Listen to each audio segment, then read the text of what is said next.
আসসালামাইকুম, স্বাগতম জানাই ভার্সিটাইর টিউটরের চ্যানেল পক্ষ হতে। আজকে আমরা পদার্থবিজ্ঞানের 2 নম্বর অধ্যায়টা নিয়ে কথা বলবো। এটি খুব ইম্পর্টেন্ট একটি অধ্যায়। অধ্যায়টি খুব সহজ।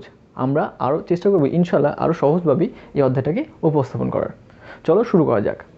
আমরা যে বিষয়গুলো নিয়ে আজকে কথা বলবো তার মধ্যে আছে স্থিতি গতি, বিভিন্ন প্রকার গতি এবং স্কেলার রাশি এবং ভেক্টর রাশি। প্রথমে আমরা এটাকে শুরু করব একটা গল্প দিয়ে। মনে করি দুই ব্যক্তি রাস্তার দুই পাশে দাঁড়িয়ে আছে এবং তারা তাদের অবস্থান থেকে তাদের নিজের অবস্থানটি পরিবর্তন করতেছে না। তারা মাঝে একটা হঠাৎ দেখতে পেল যে একটা গাড়ি যাচ্ছে। আমরা যদি এই গল্পটাকে খুব সুন্দরভাবে দেখি তাহলে আমরা গতি এবং স্থিতি সম্পর্কে সুস্পষ্ট ধারণা পাব। আমরা দেখতে পাচ্ছি যে দুই ব্যক্তি তাদের নিজের অবস্থানে দাঁড়িয়েছিল এবং যদি এই গল্পটাকে ভালোভাবে বুঝতে হয়, অর্থাৎ গতি এবং স্থিতি ভালোভাবে বুঝতে হয়, তাহলে আমাদের যে বিষয়টি আগে বুঝতে হবে সেটি হলো প্রসঙ্গ কাঠাম্য। প্রসঙ্গ কাঠাম্য বা বিন্দু, প্রসঙ্গ বিন্দু অথবা কাঠাম্য। প্রসঙ্গ বিন্দু অথবা কাঠাম্য কি? যার সাপেক্ষে কোনো একটা বস্তু স্থির না গতিশীল আমরা সেটি নির্ণয় করি, তাকে বলা হয় প্রসঙ্গ কাঠাম্য।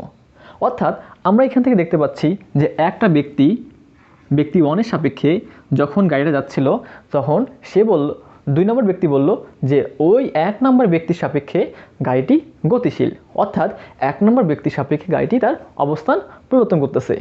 এবং সে আরও একটি কথা বলল যে আমার সাপেক্ষে ওই 1 নম্বর ব্যক্তির কোনো অবস্থানের পরিবর্তন হচ্ছে না। অর্থাৎ যদি কোনো বিন্দু অথবা কোনো কাঠামোর সাপেক্ষে কোনো একটা বস্তুর অবস্থানের পরিবর্তন হয় তাকে আমরা বলবো গতি বা গতিশীল বস্তু, আর এই অবস্থাকে বলা হয় গতি। আর যদি কোনো একটি বস্তুর সাপেক্ষে অন্য একটি বস্তুর অবস্থানের পরিবর্তন না হয় তাকে বলা হয় স্থিতিশীল বস্তু এবং ওই পরিস্থিতিকে বলা হয় স্থিতি। আশা করছি গতি এবং স্থিতি সম্পর্কে তোমাদের ধারণা হয়েছে। অর্থাৎ যদি আমরা বলি যে কোনো একটা কাঠামোর সাপেক্ষে বা কোনো একটি বিন্দুর সাপেক্ষে একটি বস্তুর অবস্থানের পরিবর্তন হচ্ছে সেটি হবে গতি, আর যদি কোনো একটা বস্তুর অবস্থানের পরিবর্তন না হয় সেটি হবে স্থিতি। এটি খুব সুন্দর একটা বিষয়। সাপোজ জাস্ট খালি ভাবার চেষ্টা করবা যে একটা বিন্দুর সাপেক্ষে অন্য একটি বিন্দুর অবস্থানের পরিবর্তন হয়েছে কিনা। যদি পরিবর্তন হয়ে থাকে তাহলে সেটি হবে গতি, আর যদি একটা বিন্দুর সাপেক্ষে অন্য একটি বিন্দুর বা অন্য একটি বস্তুর অবস্থানে কোনো পরিবর্তন না হয়, সে যেখানে ছিল সেখানে থাকে, তাহলে তাকে বলা হবে স্থিতি। আমরা এটার সাথে খুবই আমরা পরিচিত। আমরা যদি আমাদের চারপাশে গাছপালার দিকে তাকাই তাহলে আমরা দেখতে পারবো যে গাছপালাগুলো তাদের অবস্থানে পরিবর্তন করতেছে না, কিন্তু আমরা যখন গাছের সামনে দিয়ে হেঁটে যাই তখন ওই গাছের সাপেক্ষে আমাদের অবস্থানের পরিবর্তন হয়, ফলে আমরা ওই গাছের সাপেক্ষে কী থাকি? গতিশীল থাকি। আশা করি গতি এবং স্থিতি সম্পর্কে তোমাদের ধারণা হয়েছে। এবার আমরা যে অংশটা নিয়ে কথা বলবো সেটা হলো বিভিন্ন প্রকার গতি। বিভিন্ন প্রকার গতির মধ্যে আমাদের এইখানে বইতে দেওয়া আছে মোট 5টি গতি। একটি সরলরৈখিক গতি, একটি ঘূর্ণন গতি, একটি চলন গতি, একটি পর্যাবৃত্ত গতি এবং একটি স্পন্দন গতি। আমরা প্রথমে শুরু করব সরলরৈখিক গতি দিয়ে। সরলরৈখিক গতিটা কি? সরল রৈখিক গতি অর্থাৎ কোনো সোজা পথে কোনো একটি বস্তুর যে গতি লাভ করে তাকে বলা হয় সরলরৈখিক গতি। আমাদের সোজা পথে যখন আমরা হেঁটে চলি আমাদের এই গতিটাকে বলা হবে সরলরৈখিক গতি, অর্থাৎ সরল পথে কোনো একটি বস্তুর গতিকে বলা হবে সরলরৈখিক গতি। 2 নম্বর যে প্রশ্নটা এসেছে সেটি হলো ঘূর্ণন গতি। আমরা যখন আমাদের ঘরের সিলিং ফ্যানের দিকে তাকাই তখন আমরা দেখতে পাই সেটি একটা নির্দিষ্ট অক্ষকে বা বিন্দুকে কেন্দ্র করে ঘুরছে। অর্থাৎ যখন কোনো একটি বস্তু একটি নির্দিষ্ট বিন্দুকে কেন্দ্র করে ঘুরতে থাকে তখন তার গতিকে বলা হয় ঘূর্ণন গতি, অর্থাৎ ফ্যানের গতি হবে ঘূর্ণন গতি। আমরা যদি আমাদের সাইকেলের দিকে তাকাই, সাইকেলের চাকাটা তার একটা নির্দিষ্ট সেন্টার থেকে বারবার ঘুরে, অর্থাৎ সাইকেলের চাকার গতিটাও হবে একটা ঘূর্ণন গতি। এবার আমরা কথা বলবো চলন গতি নিয়ে। চলন গতিটা একটু ইম্পর্টেন্ট। যারা রেলে চড়েছ তারা হয়তো জানো যে রেলের অনেকগুলো বগি একটার সঙ্গে একটা সংযুক্ত থাকে। অর্থাৎ যদি আমরা এই বগিগুলোকে একটি গাড়ির বিন্দু ধরি যে এক একটা অণু বা এক একটা পরমাণু, তাহলে আমরা কি বলতে পারি? যখন রেলটি একটা সোজা পথে চলে তখন তার কোনো অণু একটা নির্দিষ্ট দিকে গতিশীল থাকে, তার প্রতিটি অণু একটা নির্দিষ্ট দিকে গতিশীল থাকে। কিন্তু যখন রেলটা একটু মোড় নেয় তখন তার অণুগুলো এক এক দিকে গতিশীল থাকে, কারণ কিছু গতি থাকে তার সামনের দিকে, কিছু এদিকে গতিশীল থাকে, ফলে তার প্রতিটি কণা একটি নির্দিষ্ট দিকে গতিশীল থাকে না। তাহলে আমরা বলতে পারি যদি কোনো বস্তুর সকল কণা একটা নির্দিষ্ট সময়ে একটা নির্দিষ্ট দিকে গতিশীল থাকে তাকে বলা হবে চলন গতি, অর্থাৎ তার প্রতিটি কণা একটা নির্দিষ্ট দিকে গতিশীল থাকবে। যেমন আমি এখন এই মার্কারটাকে এই পাশ থেকে এই পাশে নিচ্ছি, এইখানে আমরা দেখতে পাই যে এইখানে প্রতিটি বিন্দু একটা নির্দিষ্ট দিকে গতিশীল, ফলে এই গতিটা হবে চলন গতি। এবার আমাদের যে গতিটা আসলো সেটা হলো পর্যাবৃত্ত গতি।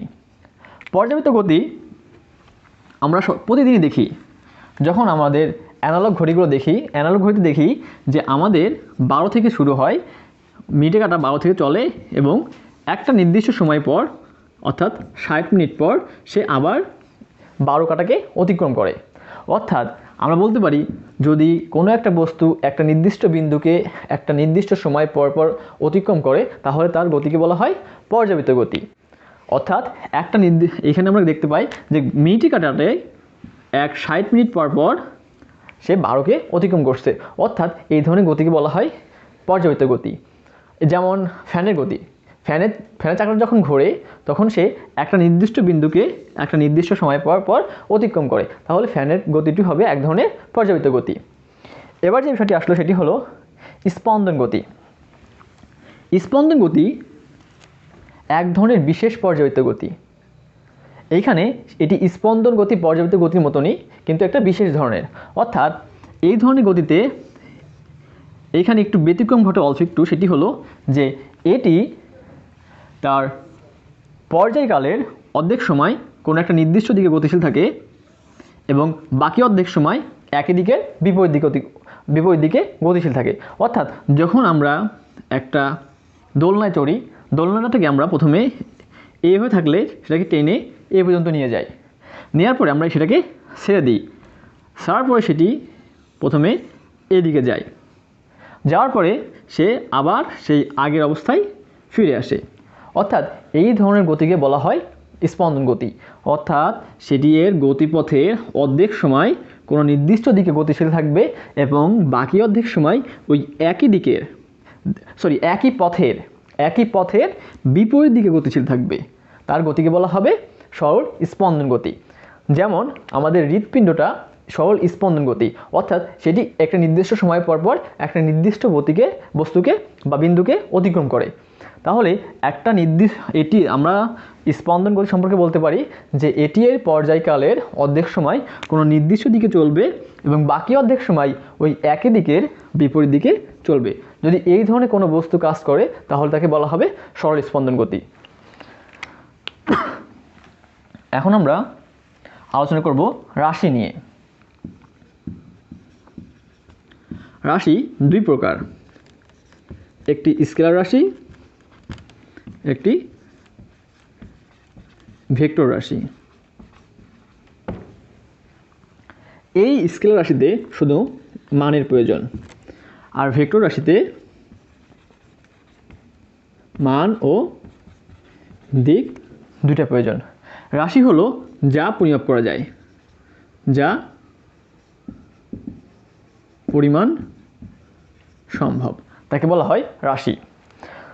তাহলে আমরা স্কেলার রাশি সম্পর্কে বলতে পারি যে রাশি প্রকাশের জন্য শুধুমাত্র মানের প্রয়োজন তাকে বলা হবে স্কেলার রাশি, আর যে রাশি প্রকাশের জন্য মান এবং দিক দুইটাই প্রয়োজন তাকে বলা হবে ভেক্টর রাশি।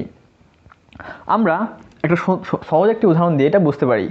যেমন আমরা জানি ভর আমরা m দ্বারা প্রকাশ করি এবং ওজন w দ্বারা প্রকাশ করি।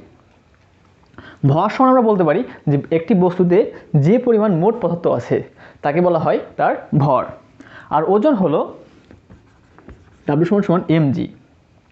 আর আমরা জানি g হলো অভিকর্ষ ত্বরণ, অর্থাৎ পৃথিবীর দিকে টান, পৃথিবী তাকে কি বলে টানছে তাকে বলা হয় তার অভিকর্ষ ত্বরণ।